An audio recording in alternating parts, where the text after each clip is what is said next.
प्रिय छात्रों, भारतीय राज्य व्यवस्था का जो पहला टॉपिक है वो आपको मैं भारतीय संविधान और राज्य व्यवस्था, देखिए यहाँ पे मैंने एक बार राज्य व्यवस्था लिखी, एक बार राज्य व्यवस्था लिखी, तो ये दोनों शब्द बिल्कुल करेक्ट है। ठीक है, इसमें किसी भी प्रकार का आप लोगों को शंका या नहीं होना चाहिए। राज्य व्यवस्था भी लिखा जा सकता है, राज्य व्यवस्था भी लिखा जा सकता है। भारतीय संविधान और राज्य व्यवस्था के संदर्भ में हम लोग सबसे पहले ये समझेंगे कि हम लोग बोलते हैं कि संविधान, बल्कि what is the meaning of constitution, यानी संविधान क्या होता है, संविधान किसे कहते हैं, संविधान का अर्थ क्या होता है। सबसे पहले हमें इस चीज़ को समझना, जिस दिन हम इस चीज़ को समझ लेंगे उस दिन आपको संविधान पढ़ना बहुत आसान और बहुत अच्छे से समझ में आ जाएगा। संविधान, इसका मतलब मीनिंग ऑफ द कॉन्स्टिट्यूशन, जिसको इंग्लिश में आप लोग का meaning of the constitution of the constitution हम लोग बोलते रहते हैं, लेकिन कोई भी बंदा इसका सही तरीके से अर्थ बताने में नाकाम रहता है। तो उसको हम लोग देखते हैं, सम संधि विच्छेद कर लेते हैं, सम धन विधान, अर्थात सम मतलब होता है उत्कृष्ट और विधान मतलब होता है नियम या कानून, यानी कि देश के लिए जो उत्कृष्ट नियम और कानून होते हैं वही संविधान होता है। अब ये संविधान किसी भी देश का हो सकता है, ऑस्ट्रेलिया का हो सकता है, अमेरिका का हो सकता है, कहीं का भी हो सकता है। भारत का संविधान, तो इसके सामने हमने क्या लगा दिया, भारतीय संविधान। तो अब इसको एक स्पेशलाइजेशन हो गया कि हमें अब क्या पढ़ना है, सिर्फ भारत का संविधान पढ़ना है। इट्स मीन दैट कि भारतीय संविधान के उत्कृष्ट नियम और कानूनों के संग्रह को हमें पढ़ना है। इसे भारतीय संविधान के, भारतीय कानूनों के उत्कृष्ट नियमों और कानूनों के जो संग्रह हैं वो क्या है, ये हम लोग इसके जब 22 भाग देखते हैं प्लस 4 एमेंडेड भाग जब देखते हैं तो उनमें सारी व्यवस्था, यानी कि अब देखिए इसके आगे क्या है, राज्य व्यवस्था है, यानी कि ये उत्कृष्ट नियम और कानून है कहाँ के, आपके देश के, यानी हमारे भारत के देश के जो उत्कृष्ट नियम और कानून है वो हमारा संविधान है।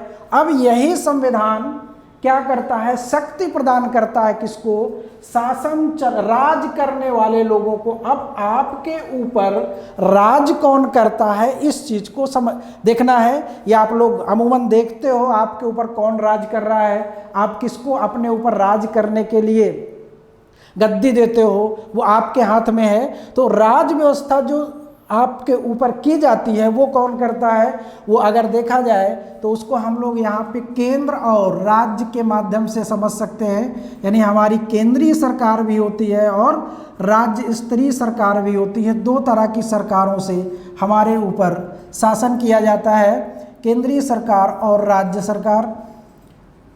तो ये जो सरकार है यही आपके ऊपर शासन कर, सरकारें जो होती हैं यही आपके ऊपर शासन। और सरकारें इसलिए यहाँ पे बहुवचन इसलिए लगा दिया गया कि केंद्रीय सरकार भी है, राज्य सरकार भी नहीं, दो तरह की सरकारें आपके ऊपर शासन करती हैं।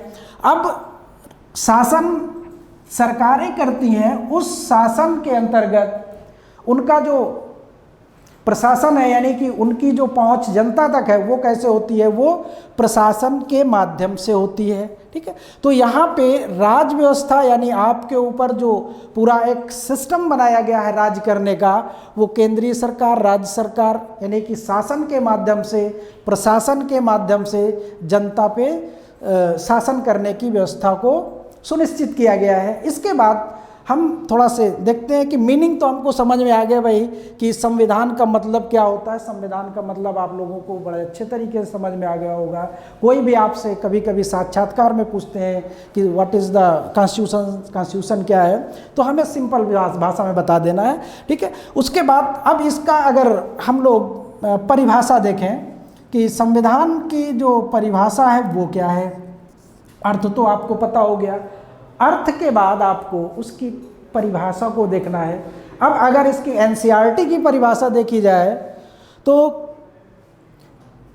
ये किसी भी देश का सर्वोच्च कानून होता है, जिसके माध्यम से उस देश की राजनीति और समाज को संचालित करने के लिए जो मौलिक कानून दिए गए हैं वही संविधान होता है। यानी कि यहाँ पे संविधान का अर्थ अभी आपने देखा और संविधान की अब हम परिभाषा देख रहे हैं। एक तो ये एनसीईआरटी की डिफिनेशन है। एनसीईआरटी की डिफिनेशन के बाद हम इसकी एक जनरल जो डेफिनेशन है जो हम लोग संविधान के बारे में पढ़ते हैं, संविधान से तात्पर्य एक ऐसे लिखित दस्तावेज से है, यानी संविधान से तात्पर्य एक ऐसे लिखित दस्तावेज से है जिसकी एक विधिक पवित्रता होती है, जिसकी एक विधिक पवित्रता होती है और जिससे राज्य के अंगों यानी कि कार्यपालिका, विधायिका और न्यायपालिका को और उस न्यायपालिका के ढांचे को और उसके संचालन के लिए जो मौलिक कानून विहित किए गए हैं, बताए गए हैं, वो संविधान होता है। ये इसकी थोड़ा से लेंदी डेफिनेशन है। यानी कि संविधान एक लिखित दस्तावेज है जिसकी एक विधिक पवित्रता होती है और उस पवित्रता के साथ साथ राज्य के अंगों यानी कि राज्य के अंगों कार्यपालिका, विधायिका और न्यायपालिका, इन तीनों के अंगों को जो शक्ति प्रदान करता है, इसके जो स्ट्रक्चर को बताता है और उसके कार्य संचालन में जो मदद करता है, वो क्या है? वो संविधान है। ये डिफिनेशन हो गई एक सिंपल सी। और डिफिनेशन हम लोग देख लेते हैं तो इस और हो सकता है आपको अगर ये बड़ी डिफिनेशन लग रही हो, समझने में दिक्कत कर रही हो, तो छोटी सी डिफिनेशन देख लेते हैं। और वो डिफिनेशन आपके अपने समाज के संदर्भ में चलते फिरते डिफिनेशन है। सीधी सी बात है, किसी भी देश के नागरिकों को या किसी भी देश के नागरिकों पर शासन करने के लिए जिस राजनीतिक व्यवस्था का संचालन किया जाता है उसको हम संविधान कहते हैं।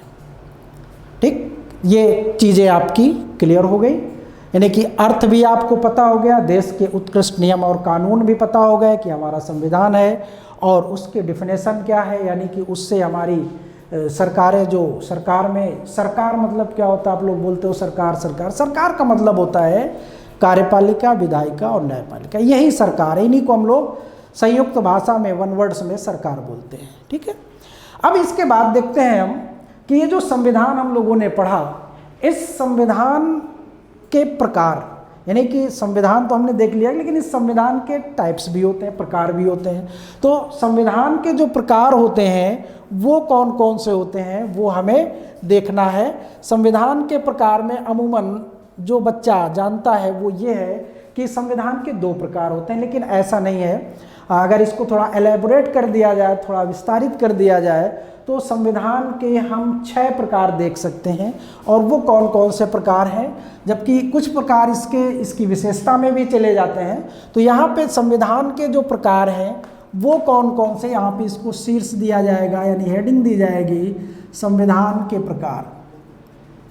इस संविधान के प्रकार में पहला आपका लिखित संविधान, दूसरा आपका अलिखित संविधान, अलिखित संविधान, या इसको निर्मित संविधान भी बोलते हैं, निर्मित संविधान भी बोलते हैं, अलिखित संविधान। तीसरा कठोर संविधान, चौथा लचीला संविधान,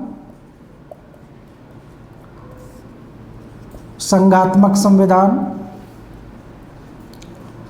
और 6 आपका एकात्मक संविधान।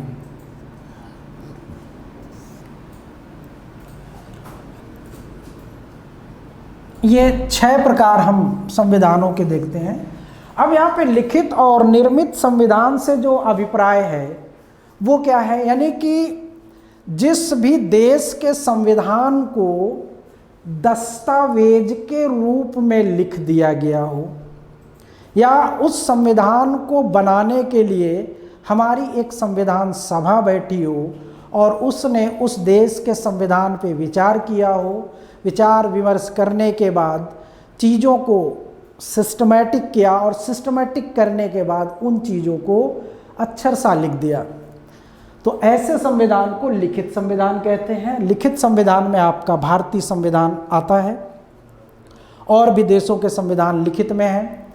अब ये जो लिखित संविधान है, इसका इसको लिखा क्यों गया? जैसे कि आपने देखा जो ब्रिटेन का संविधान वो अलिखित है, ब्रिटेन का अलिखित है, भारतीय लिखित है। तो ये लिखित क्यों किया जाता है, इसके पीछे एक लॉजिक है। वो लॉजिक ये है कि हमारे देश में या और भी देशों में जो उस देश की भौगोलिक, सामाजिक, सांस्कृतिक विविधताएं और उन विविधताओं में अनेकता होती है, यानी कि तमाम तरह के लोगों के ऊपर हमको, यानी तमाम तरह के लोगों से मतलब कि धर्म, जाति, क्षेत्र, तो उस संदर्भ में हमें एक संविधान की ज़रूरत होती है। अगर लिखित संविधान की ज़रूरत होती है, अगर उन चीज़ों को हम लिखित में ना दें तो जो सरकारें हर 5 वर्ष पे बदलती रहती हैं या नहीं भी बदलती हैं,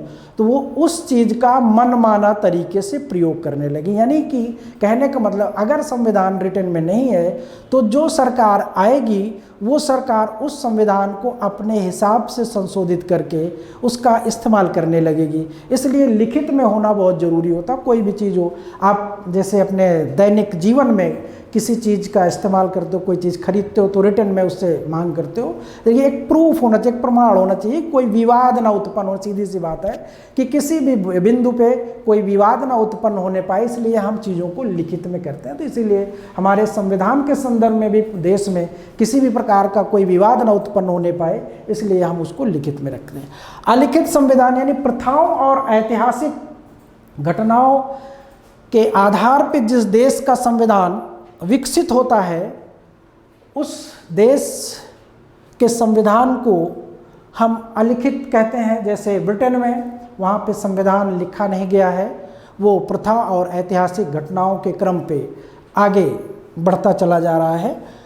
कठोर संविधान, कठोर संविधान से अभिप्राय ऐसे संविधान से है जिस संविधान में संशोधन करने की जो प्रक्रिया है वो बहुत रिजिड होती है। रिजिड मीन्स कठोर होती है।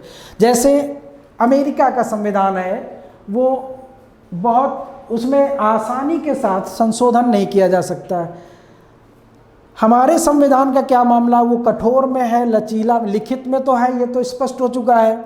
अब कठोर है, लचीला है, इसके बीच में हम लोग देखते हैं हमारा संविधान क्या है। हमारा संविधान कठोर कहा जाए या ना कहा जाए, आपको अगर कभी सवाल में ऑब्जेक्टिव में आता है कि भारतीय संविधान की प्रकृति कैसी है, अगर बाय द वे वो लिखित वाला ऑप्शन काट दिया, निर्मित वाला काट दिया, अलिखित दे दिया, कठोर दे दिया, लचीला दे दिया, संघात्मक दे दिया, और इसमें से 1, 2, 3 करके सत्य कर दिया और एक को गलत कर दिया, तो आप कैसे करोगे? क्या आपके संविधान में ये तीनों लक्षण हैं?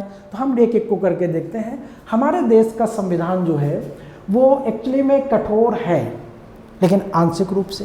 यानी कहने का मतलब, जहाँ पे संविधान संशोधन करने की प्रक्रिया टफ दी गई है, यानी कि कठिन है, कठोर है, उसको आसानी के साथ हम संशोधित नहीं कर सकते हैं, उस संदर्भ में हम इसको कठोर कहते हैं। अगर थोड़ा से मैं आपको यहाँ पे समझाना चाहूँ तो ये इसका जो मामला होता है कठोर और लचीला का, ये आपको संविधान के संशोधन के पार्ट में जब हम लोग चलेंगे, वहाँ पे जब देखेंगे तो ये आपको समझ में। अमूमन हमारे देश के संविधान में जो संशोधन की प्रक्रिया है वो 4 तरीके से होती है। एक होती है साधारण बहुमत से, साधारण बहुमत से। दूसरी होती है विशेष बहुमत से,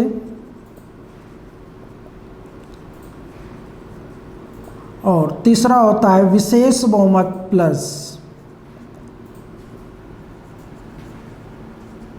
आधे राज्यों का अनुसमर्थन, जिसको आप लोग रैटिफिकेशन बोलते हो, अनुसमर्थन।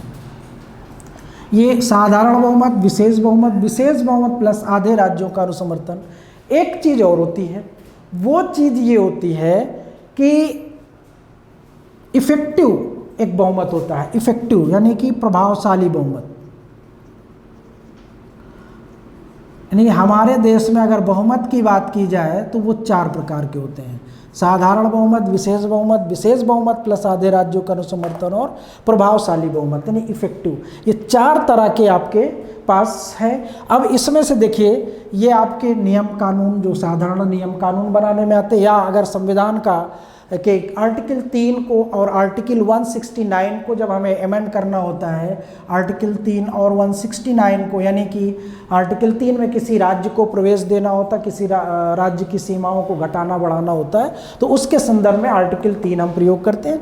169 का प्रयोग हम किसी राज्य की विधान परिषद को जब भंग किया जाता है तो उसके संदर्भ में इसका प्रयोग करते हैं, किसी राज्य की विधान परिषद को।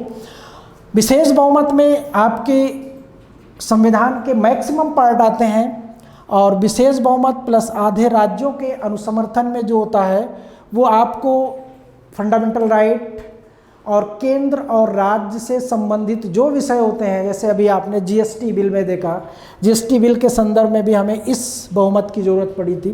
ठीक है। प्रभावशाली बहुमत, इसका जो प्रयोग करते हैं हम लोग, इसका प्रयोग उपराष्ट्रपति को हटाने के संदर्भ में और लोकसभा अध्यक्ष को हटाने के संदर्भ में प्रभावशाली बहुमत का प्रयोग करते हैं। इस तरह 4 बहुमत का प्रयोग करते हैं। अब ये बहुमत का फंक्शन क्या है, इसका यूज यानी इसका प्रयोग कैसे किया जाता है, ये मैं आपको जब इसका एक पर्टिकुलर टॉपिक आएगा, आर्टिकल 368 संविधान संशोधन, उसमें फिर आपको ये बताया जाता है। तो अमूमन 368 में ये दोनों बहुमत, विशेष बहुमत और विशेष बहुमत प्लस आधे राज्यों का अनुसमर्थन, इनके संदर्भ में हम 368 का प्रयोग करते हैं। बाकी इन दोनों के संदर्भ में हम 368 का प्रयोग नहीं करते हैं। ठीक है। इस संदर्भ में आप देखा कि जहाँ पे विशेष बहुमत से हमारे संविधान का संशोधन करना होता है, वो पार्ट हमारा कठोर है, यानी उस संदर्भ में हम कहते हैं हमारा संविधान कठोर है।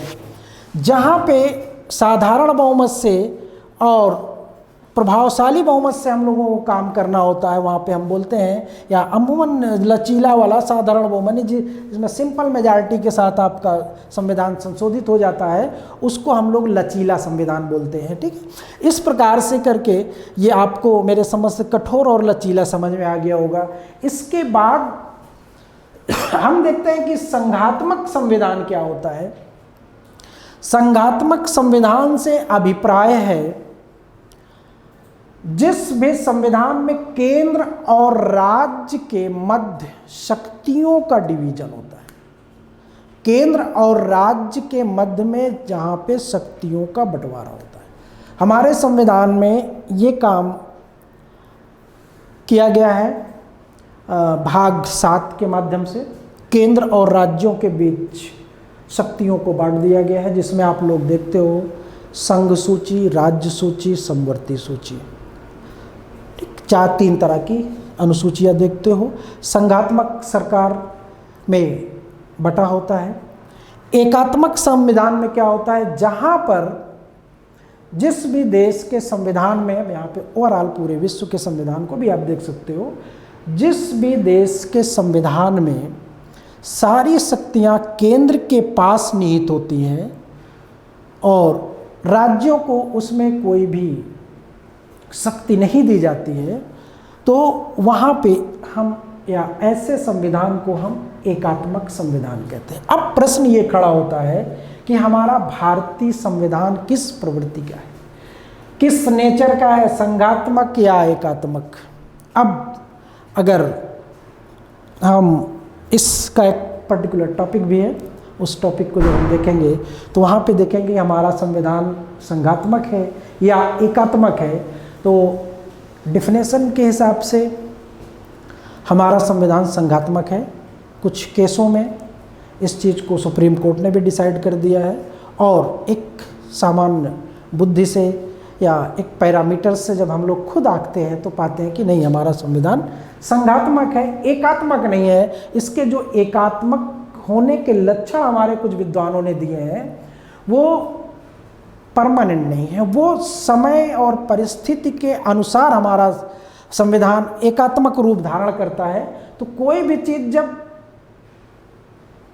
परिस्थितियों के अनुसार होती है, यानी सामान्य रूटीन में नहीं रहती है, तो उसको हम नामकरण नहीं दे सकते। तो इसलिए हमारा संविधान एकात्मक नहीं कहा जाना चाहिए। उसका मैं जब टॉपिक आएगा तो उसमें एक एक वर्ड को, जैसे राज्यपाल का अपॉइंटमेंट आपके देश का संविधान एकात्मक, आपात उपबंध के कुछ प्रोविजन उसके संदर्भ में कहा जाता है आपका संविधान एकात्मक नहीं, ऐसा नहीं है। ठीक है, आप लोग इस पर जान लो कि आपका संविधान एकात्मक नहीं है, संघात्मक लक्षण उसमें पूरे पूरे पाए जाते हैं और पूरी तरह से हमारा संविधान संघात्मक है।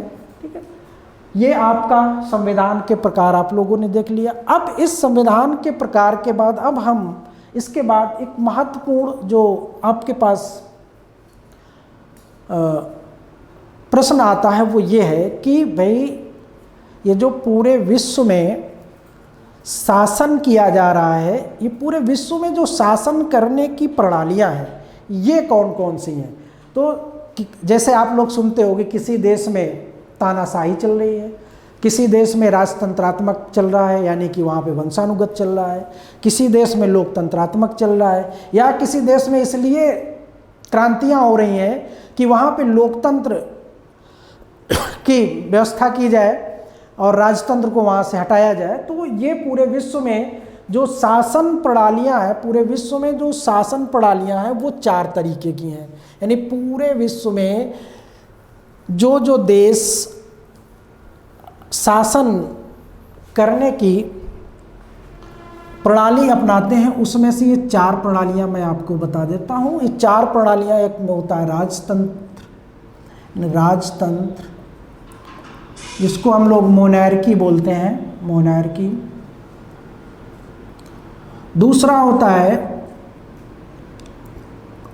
अधिनायक तंत्र, अधिनायक तंत्र इसको हम लोग डिक्टेटरशिप बोलते हैं, डिक्टेटरशिप बोलते हैं। तीसरा कुलीन तंत्र होता है, कुलीन तंत्र जिसको हम लोग ओलिगैर्की बोलते हैं, ओलिगैर्की। चौथा होता है आपका लोकतंत्र, लोकतंत्र जिसको हम लोग डेमोक्रेसी बोलते हैं। ये पूरे विश्व में इन्हीं 4 में आपकी व्यवस्था संचालित होती है। अब देखिए राजतंत्र क्या होता है। राजतंत्र, राजतंत्र मतलब जिस भी देश का संविधान या जिस भी देश में जो शासन प्रणाली होती है वो किसी एक खानदान या एक वंश में निहित होती है और उस वंश के राजा द्वारा जिसको सत्ता प्राप्त होती है उसके द्वारा बोले गए शब्द, कही गई बातें ही उस देश का संविधान होती है। कहने का मतलब कि जिस भी देश में वंशानुगत यानी कि परिवार के आधार पे एक ही वंश के लोगों का शासन होता है, एक ही वंश एक ही परिवार से उस पर शासन किया जाता है, उसको हम लोग मोनैर्की बोलते हैं, नहीं राजतंत्र बोलते हैं, नहीं राजा का तंत्र बोलते हैं। उसके बाद अधिनायक तंत्र, डिक्टेटरशिप, इसमें भी एक ही व्यक्ति का शासन होता है, इसमें भी एक ही व्यक्ति का, दोनों में एक ही व्यक्ति का शासन होता है। लेकिन फर्क क्या होता है, अंतर क्या होता है? अंतर ये होता है कि यहाँ पे राजतंत्र में जो बंदा सत्ता को प्राप्त करता है वो अपने वंश के आधार पे करता है, यहाँ पे जो व्यक्ति सत्ता को प्राप्त करता है वो सैनिक योग्यता के आधार पे प्राप्त करता है। जैसे हिटलर, परवेज मुशर्रफ इसके उदाहरण है। अधिनायक तंत्र, उसके बाद कुलीन तंत्र, ये देश के कुछ उच्च वर्ग के लोगों का जो मिला जुला शासन होता है उसको हम लोग कुलीन तंत्र बोलते हैं। इसमें उच्च कुल के लोगों को स्थान प्राप्त होता है, निम्न कुल के लोगों का इसमें कोई रोल या कोई स्थान नहीं होता है। लोकतंत्र जनता का, जनता के लिए और जनता के द्वारा।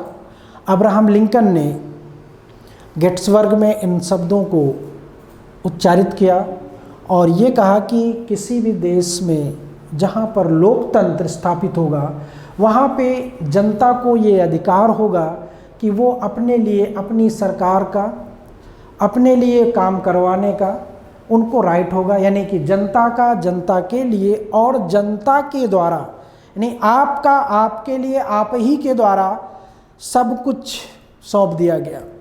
अब ये आपके विवेक पे निर्भर करता है, आप किस तरह के लोगों को अपने ऊपर शासन सत्ता करने के लिए इम्पोज करते हो, किस तरह के लोगों से आप अपना काम करवाते हो, ये आपके देश की जनता और उसकी सोच पे डिपेंड करता है। तो लोकतंत्र विश्व में सबसे ज़्यादा लोकप्रिय शासन प्रणाली है और जिन देशों में राजतंत्र था या अभी भी कुछ जैसे सऊदी अरब में अभी राजतंत्र आपका चल रहा है, कुछ देशों में चल रहा है, तो वहाँ पे वहाँ की जनता जब क्रांति विद्रोह करती है और वो विद्रोह कि सीरिया में भी इसी चीज़ का चल रहा है कि वहाँ से राजतंत्र को समाप्त किया जाए और लोकतंत्र की बहाली की जाए, नहीं वहाँ पे लोकतंत्र बहाली है ना, इन द सेंस लोकतंत्र लाया जाए। तो इसलिए वहाँ पे क्रांतियाँ, कुछ साल पहले ट्यूलिप क्रांति हुई थी, आप लोगों ने नाम सुना होगा। उस क्रांति के माध्यम से राजतंत्रात्मक देशों में लोकतंत्र की व्यवस्था लाने के लिए क्रांतियाँ हुई, लोगों ने गृह युद्ध तक किया। इस तरह से करके शासन करने के आपने प्रकार देख लिए। अब जनतांत्रिक सरकारों के प्रकार क्या होते हैं? आपने ये तो शासन करने, शासन में शासन कौन करता है, शासन का हेड कौन होगा, वो यहाँ पे आपने देख लिया एक व्यक्ति होगा, यहाँ पे भी एक व्यक्ति होगा, लेकिन ये सैनिक योग्यता के आधार पे यहाँ पे कुछ लोगों का एक समूह होगा, यहाँ पे जनता होगी, यानी जनता किसको सौंपेगी वही यहाँ पे होगा। जनतांत्रिक सरकारों के जो प्रकार होते हैं, जनतांत्रिक सरकारों के प्रकार 3 तरह के होते हैं। वो 3 तरह की जो जनतांत्रिक सरकारों के प्रकार होते हैं वो कौन कौन से होते हैं? वो आपके पहला संसदात्मक होता है, संसदात्मक, और दूसरा आपका अध्यक्षात्मक, अध्यक्षात्मक, और तीसरा आपका संवैधानिक राजतंत्र, इसको हम लोग बोलते हैं संवैधानिक राजतंत्र। यानी यहाँ पे लोकतंत्र और राजतंत्र दोनों आपस में मिले हुए होते हैं। यानी संसदात्मक सरकारें जो होती हैं वो कौन सी होती हैं? संसदात्मक प्रकार की सरकार में जनता, इस व्यवस्था में जनता के द्वारा चुने हुए प्रतिनिधि व्यवस्थापिका के माध्यम से, यानी कि संसद के माध्यम से पूरे देश पर नियम और कानून बनाने से लेकर शासन करने तक की सारी जिम्मेदारी अपने ऊपर लिए रहते हैं संसदात्मक शासन व्यवस्था में। यानी कि जनप्रतिनिधियों के माध्यम से जिस सरकार को चलाया जाता है वो संसदात्मक सरकार होती है।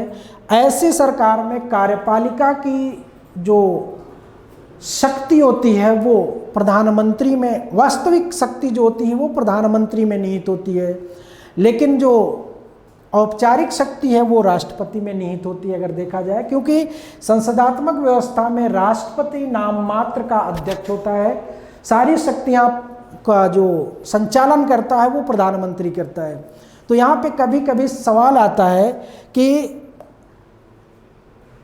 हमारे शासन, हमारी सरकार में या हमारे संसदात्मक प्रणाली में जो कार्यपालिका शक्ति है वो किसमें? देखिए, कार्यपालिका शक्ति जो निहित होती है वो राष्ट्रपति में निहित होती है, लेकिन अगर वास्तविक कार्यपालिका जैसे शब्द लगा के आपसे सवाल पूछा जाए तब वहाँ पे थोड़ा से अंतर आ जाता है। वास्तविक कार्यपालिका शक्ति जो होती है वो आपके प्रधानमंत्री में निहित होती है। लेकिन अगर पूछा जाए कि संघ की कार्यपालिका शक्ति किस में निहित है, तब आपको सीधे से लगाना है राष्ट्रपति में निहित है। ठीक है, ये आपका संसदात्मक व्यवस्था हो गया। उसके बाद अध्यक्षात्मक जो सरकार हमारे उसमें चलती है, अध्यक्षात्मक सरकारें जो होती हैं वो कौन सी होती हैं?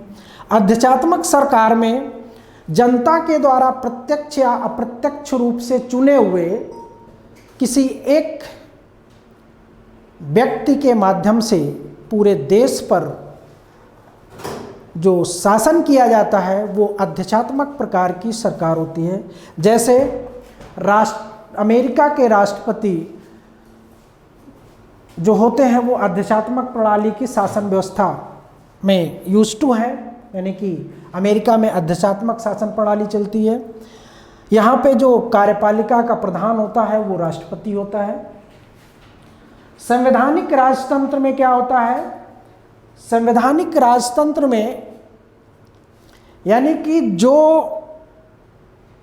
उस देश का राष्ट्राध्यक्ष होता है वो किसी न किसी वंश का होगा, किसी न किसी खानदान का होगा, और वहाँ का जो प्रधानमंत्री होगा वो जनता के द्वारा चुना हुआ प्रतिनिधि होगा। जैसे ब्रिटेन और जापान, इन दो देशों में संवैधानिक राजतंत्र चलता है, यानी कि वहाँ का जो हेड ऑफ नेशन होता है वो वंश से किसी न किसी वंश से आता है, और किसी न किसी वंश इन द सेंस कि जो उस देश में एक वंश चला आ रहा है उसी वंश का।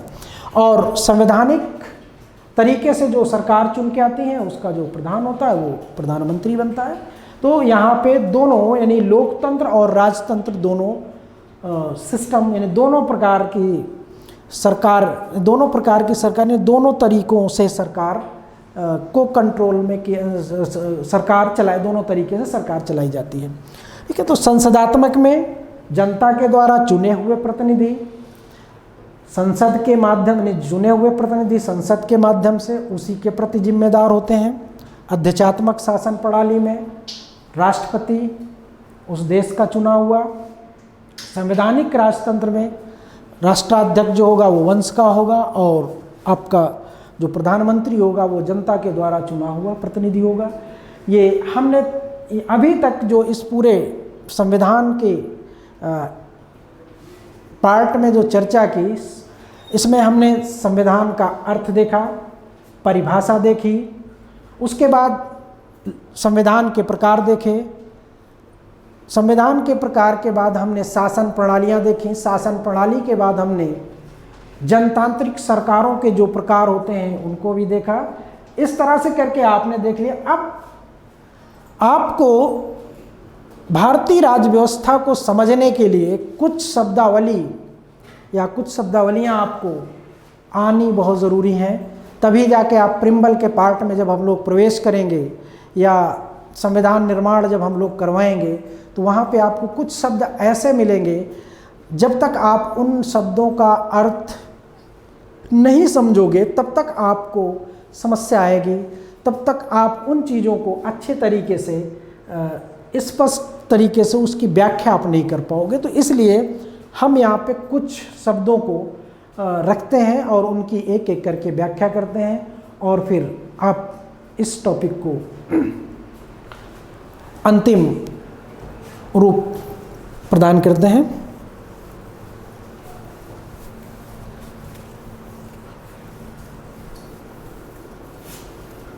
आप लोगों ने भारतीय राज्य व्यवस्था पढ़ते वक्त कुछ शब्द सुने होंगे, जैसे समाजवाद, साम्यवाद,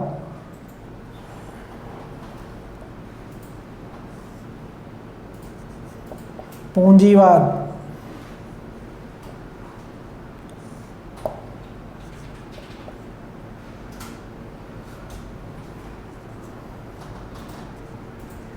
उपनिवेश,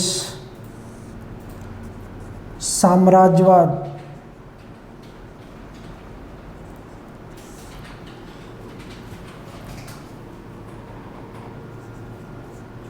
और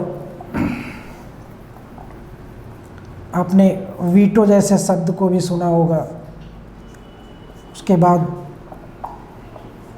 हड़ताल भी सुनी होगी, गठबंधन भी सुना होगा, मार्शल लॉ भी सुना होगा,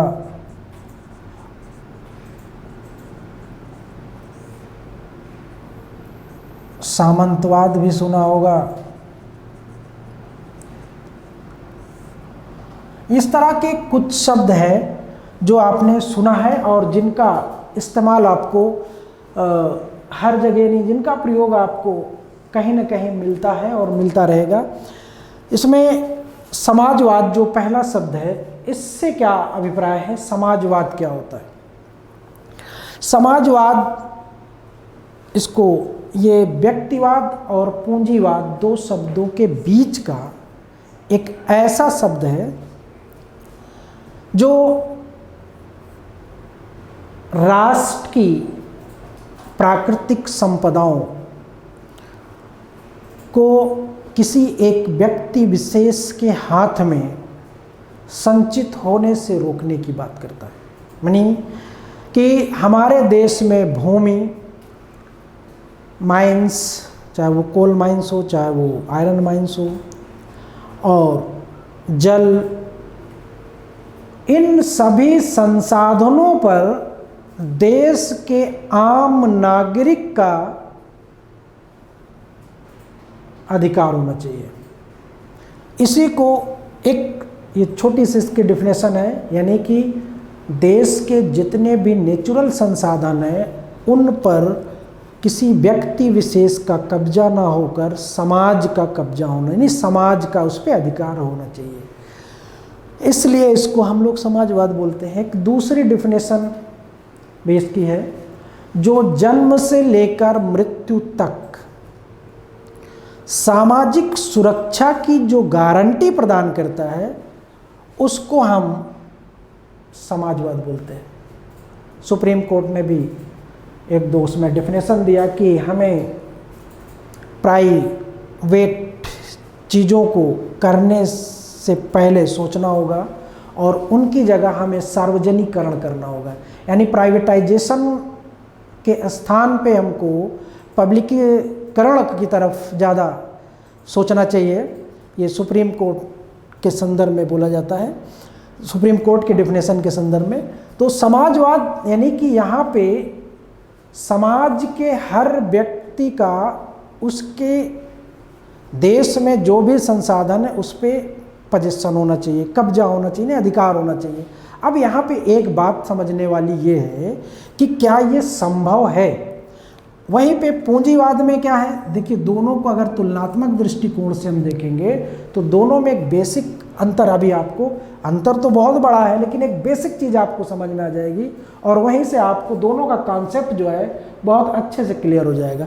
पूंजीवाद में जो होता है कि किसी व्यक्ति विशेष को इम्पोर्टेंस दिया जाता है, यानी कि जो भी संसाधन है वो उस व्यक्ति के अपने हैं, उन संसाधनों का, उद्योगों का, उद्योग धंधे, बिजनेस, व्यापार जो भी है वो पर्टिकुलर उस बंदे के अपने हैं और वो उनको जैसे चाहे वैसे यूज़ करे, प्रयोग करे।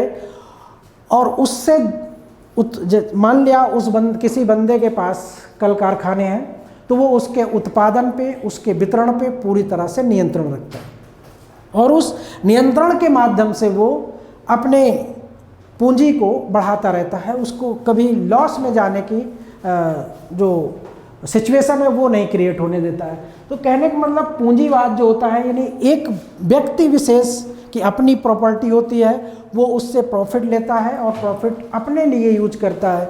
समाजवाद में क्या होता है कि जो भी चीज़ है वो राष्ट्र की है और राष्ट्र उस पर व्यापार करेगा, उससे जो प्रॉफिट होगी उसका हर बंदे तक डिस्ट्रीब्यूशन होगा। जैसे थोड़ी देर के लिए हम मान लेते हैं, जैसे ONGC है, ONGC एक सरकारी उद्यम है, सरकार उससे प्रॉफिट गेन करती है, तो वो प्रॉफिट कहाँ पे जाता है? वो प्रॉफिट सरकार के फंड में जाता है।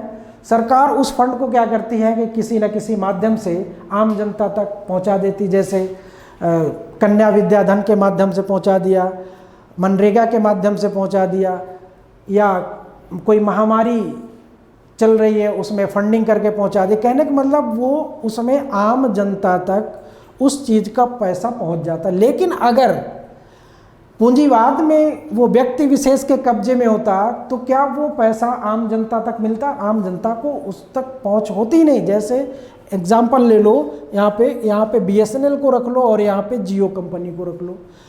तो यहाँ पे BSNL का जो प्रॉफिट होगा, खैर प्रॉफिट तो हो ही नहीं रहा, लेकिन जो भी है अगर प्रॉफिट होगा तो वो सरकार के अकाउंट में जाएगा।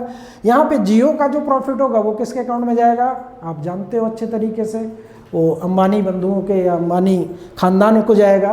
तो अंबानी खानदान से क्या इस महामारी कोविड-19 के तहत कुछ हेल्प की गई, मदद की गई तो कितनी की गई वो एक डजेंट मैटर है। लेकिन सरकार तो पूरी तरह से अपने खजाने का मुंह खोल के रखी है कि किसी भी तरह से हमारे देश की जनता को कोई समस्या ना हो। अलग मैटर, वो पॉलिटिकल इशू है। लेकिन समाजवाद और पूंजीवाद को समझने के लिए ये बेस्ट आपका एग्जांपल है। यहाँ पे हम जैसे डिफिनेशन में देखते हैं उसी के अकॉर्डिंग जब उसका इम्प्लीमेंट करते हैं तो आपके सामने आ जाता है कि समाजवाद में हम सब तक पहुँच जाते हैं। दूसरी चीज़ ये होती है कि इस व्यवस्था में और इस व्यवस्था में एक अंतर और ये होता है कि जो पूंजीवादी व्यवस्था होती है इसमें अमीर जो होता है, धनवान व्यक्ति जो होता है वो धनवान होता चला जाता है। समाजवादी व्यवस्था में क्या है, इसमें हम जो पिछड़े हुए हैं यानी जो गरीब हैं उनको हम धनवान बनाने की, यानी उनको हम हेल्प करने की, यानी हेल्प के माध्यम से उनको ऊपर उठाने की, अपलिफ्टमेंट करने की कोशिश करते हैं ताकि वो लोग भी समाज में इक्वल आ सकें, बराबरी के दर्जे पे आ सकें। तो ये चीज़ें दोनों में आपको समझ में आ गई होंगी। साम्यवाद क्या होता है? इसी समाजवाद का एक रूप होता है साम्यवाद।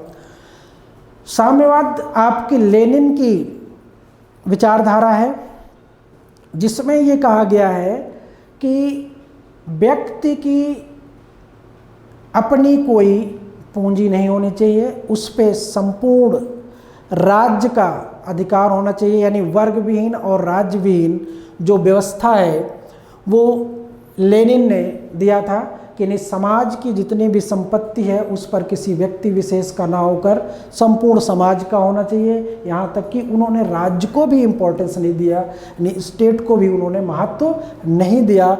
उन्होंने कहा कि ये हमारा समाज इस चीज़ का खुद उपयोग करेगा। इसमें एक बात ये कही गई है कि व्यक्ति को उसकी योग्यता के अनुसार कार्य मिलना चाहिए और आवश्यकता के अनुसार वेतन मिलना चाहिए। ठीक है, इस साम्यवाद की ये वह है।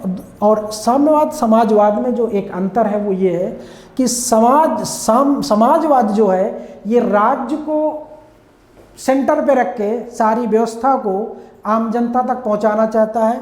ये कहता है कि नहीं, राज्य का इसमें कोई रोल नहीं होना चाहिए। हम इन द सेंस जो जिसको आप लोग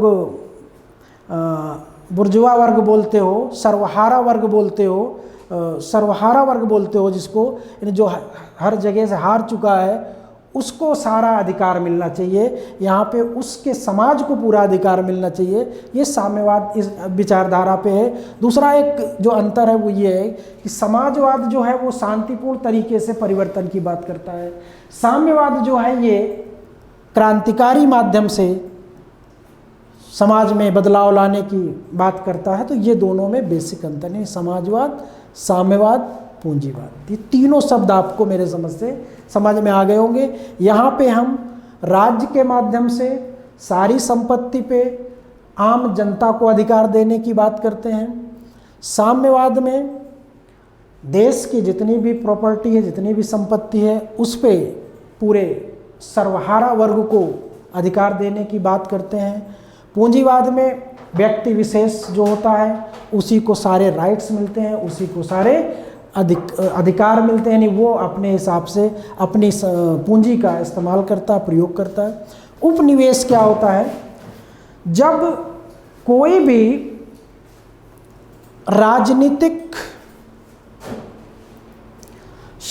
राजनीतिक रूप से शक्तिशाली देश दूसरे देश पर शासन करता है तो उसको हम लोग, या अपने शासन के अंतर्गत लाता है तो उसको हम लोग उपनिवेश बोलते हैं। जैसे ब्रिटेन का भारत उपनिवेश था, यानी कि ब्रिटेन ने हमारे देश पर कब्जा कर रखा था, अपना उपनिवेश बना रखा था, यानी कि यहाँ से जितने भी व्यापार उद्योग जो भी होता था उन सब का जो प्रॉफिट होता था वो निवेश कर दिया जाता था ब्रिटेन को, इसलिए उपनिवेश होता है। ये साम्राज्यवाद क्या होता है? जब कभी राजनीतिक दृष्टिकोण से कोई शक्तिशाली देश किसी गरीब या कमजोर देश पर राजनीतिक, सामाजिक, आर्थिक और सांस्कृतिक रूप से उसका शोषण करने लगता है तो उसको हम लोग कहते हैं साम्राज्यवाद। यानी कि साम्राज्यवाद में कोई भी देश अपने देश की सीमाओं में बढ़ोतरी करना चाहता है या किसी दूसरे देश का शोषण करना चाहता है। अब उस शोषण के कई प्रकार हो सकते हैं, कई रूप हो सकते हैं। तो साम्राज्यवाद यानी सीधी सी भाषा में क्षेत्र विस्तार करना चाहता है कोई देश अपने देश का, उसको हम लोग साम्राज्यवाद बोलते हैं। आजकल साम्राज्यवाद में भी 2-3 परिभाषाएं आ गई हैं। एक नव साम्राज्यवाद आ गया है। नव साम्राज्यवाद क्या होता है, साम्राज्यवाद, ये अलग अलग चीज़ें हैं। वीटो किसी भी व्यक्ति, किसी भी संगठन, किसी भी समूह को दिया गया वो अधिकार होता है जो अपने माध्यम से उस काम को रोक दे। यानी वीटो का मतलब होता है मैं मना करता हूँ, मैं मना करता हूँ। यानी कि इसमें आपको वो शक्ति नहीं है कि जो आप करवाना चाहते हो वो नहीं करवा सकते हो। हाँ, इतनी शक्ति ज़रूर है कि आप मना ज़रूर कर सकते हो। जैसे यूएनओ में आपने देखा कि जो वीटो शक्ति प्राप्त देश हैं, उन देशों में अगर मान लिया 5 कंट्री हैं, 5 में से अगर एक ने डिनाई कर दिया कि हमें युद्ध नहीं करना किसी राष्ट्र के खिलाफ विरुद्ध, तो वो मना, अगर कोई एक राष्ट्र मना कर देता तो युद्ध नहीं हो पाएगा। लेकिन अगर एक कोई चाहता कि हो जाए या 4 भी चाह रहे हैं, यहाँ पे देखिए कि 4 चाह रहे हैं कि युद्ध हो, लेकिन एक नहीं चाह रहा है कि युद्ध हो, तो इस एक के न चाहने से युद्ध नहीं हो रहा है। 4 का कोई मतलब नहीं है। यहाँ पे ये बहुमत जैसा कोई नियम नहीं लगता है। यहाँ पे वीटो सीधे सीधे मैं मना करता हूँ, इसका मतलब है, लैटिन वर्ड है ये वीटो, मतलब मैं मना करता हूँ। ठीक है। हड़ताल, जब कभी कोई वर्ग, काम करने वाला वर्ग, मजदूर संगठन, कर्मचारी वर्ग, कोई भी, जब उसकी मांगों को नहीं माना जाता या उसका शोषण किया जाता है तो वो सीधे सीधे हड़ताल कर देता है। यानी कि नो वर्क, कंपनी में, फैक्ट्री में, कहीं पर भी काम करने से वो एब्सटेन कर जाते हैं, बाहर चले जाते हैं, नहीं बोल देते हैं कि हम काम नहीं करेंगे जब तक कि हमारी मांगों को माना नहीं जाएगा। गठबंधन, किसी भी व्यक्ति का किसी भी व्यक्ति के साथ, किसी भी पार्टी का किसी भी पार्टी के साथ, किसी भी संगठन का किसी दूसरे संगठन के साथ गठजोड़ यानी कि मिलन, मेल मिलाप हो सकता है। कोई भी विचारधारा के आधार पे, ज़रूरत के आधार पे एक पार्टी दूसरे पार्टी से गठबंधन कर सकती है। और ये लोग आप जानते हो कि गठबंधन क्या होता है, इसमें बताने की कोई ज़रूरत बहुत ज़्यादा नहीं है। मार्शल लॉ, जब कभी देश की कार्यपालिका और न्यायिक शक्ति सेना के हाथों में आ जाती है, यानी उस देश की कार्यपालिका और न्यायपालिका का प्रयोग सेना के द्वारा किया जाने लगता है, तो ऐसे व्यवस्था को हम लोग मार्शल लॉ बोलते हैं। सामंतवाद क्या होता है? सामंतवाद मध्यकाल में एक ऐसी व्यवस्था थी जो गरीब हो गया, सामंतवाद मध्यकालीन एक ऐसी व्यवस्था थी जो सामाजिक रूप से राजाओं द्वारा अपने जमींदारों को वो अधिकार दिया जाता था कि वो समाज से जाकर राजस्व की वसूली या अन्य प्रकार के वसूली का काम करें। तो सामंत वर्ग जो होता था वो राजाओं के सब एजेंट की तरह होते थे, यानी कि वो समाज से जाकर राजस्व की वसूली करते थे और वो राजस्व सीधे राजा तक पहुंचता था, सामंतवाद। इसके बाद एक हो गया, अच्छा क्या बोल रहे हैं, अगला टॉपिक, अच्छा अच्छा, हाँ ये लेक्चर आपका यहीं तक है और इसके बाद नेक्स्ट लेक्चर आपका कंटिन्यू होगा।